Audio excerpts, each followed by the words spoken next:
So welcome back, here with my friend Shannon. We've gone into goal setting, we've gone into the sets.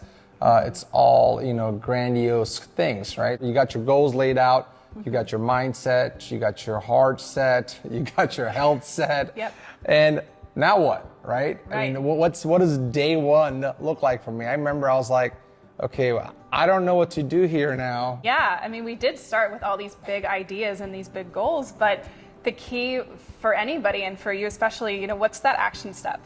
What within that first week of working together, what is that action that's going to propel you forward? So, I think the first thing we talked about was fitness and nutrition. Like, what is that one thing you're going to do this week to put your intention, your goals into practice to kind of create that momentum?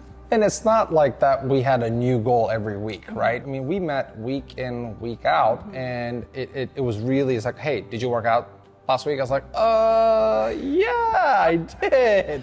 But you knew that I felt internally like conflicted. I was like, shit, I committed to that, and I didn't do it. So, I mean, obviously goal setting is great, but it's really making that progress and accountability. I think it's a big component of it, and that's been the biggest help for me, because when you are a free bird, I'm going to call myself, nobody really holds you accountable. The only person is you, but you got to have that first step. Yeah, and a lot of times we can think, I'll get to that next week, or I know I need to go to the gym, I know I need to go to the grocery store and make a list and be healthier, but unless you have to answer to somebody, right? So that accountability piece, I'm going to the gym, I told Shannon I would, that's my one action for the week, and I'm going to check in with you and say, did you go? I'd get a text, like, did you go? I was like, right. I'm going now, I'm going now. Yeah, but slowly that transformed into, I'm being accountable to Shannon, but maybe this time I don't have to because it's just a part of my routine now. It's starting to build that,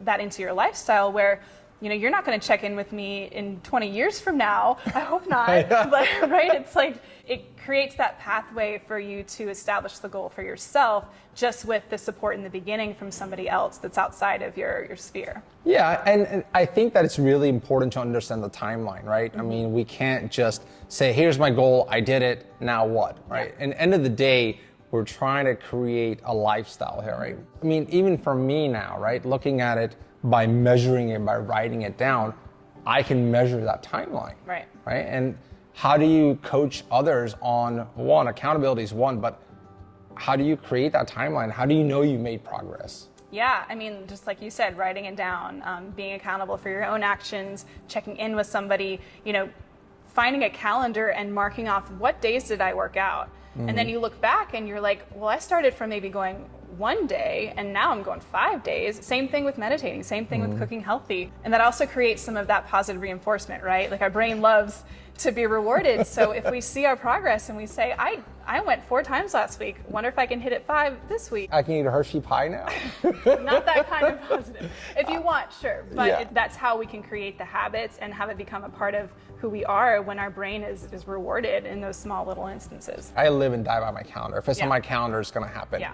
And I would put meditate, and I would just put like 15-minute blocks on there. And when I didn't, I would say, I didn't do it. And I would hate to see a line striked out to it. That means like, I didn't do that. Right. And that's you creating habits that fit into your life, right? We're not going to do something that is so out there unattainable that it's not going to fit into our day. So how do we make it easy? And for you, easy meant, I'm putting on my calendar because I know if it's there, I'm not going to miss it, because you've already established those habits with meetings, with lunches, with everything else in your life. If you stack meditation into your calendar just as you would a meeting, it becomes high priority. It becomes easy to look at, easy for your day that day because it's already there. And then shoot to 3 months later, it just becomes a part of what you do every day. You don't have to necessarily plug it into that calendar. It's just top of mind.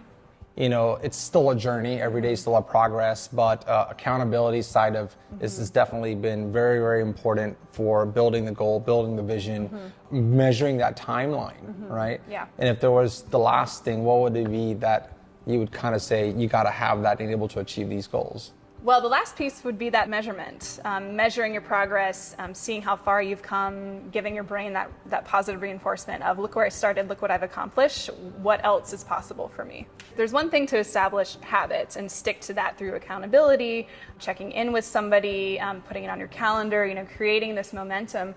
But then how do you transition that from it just becoming a part of you? That's the big ticket item here we're trying to do. And that's what I like to work with clients, really embodying that lifestyle of I'm just a healthy person. But we have to start with those first few habits. Mm-hmm. So I think the next piece of it is the integration side. So next time we'll talk about how you, and it's obviously a process we're still working through, sure, but how you're trying to go from the habit side to the integration into your life. Oh, absolutely. Thank you. Yeah.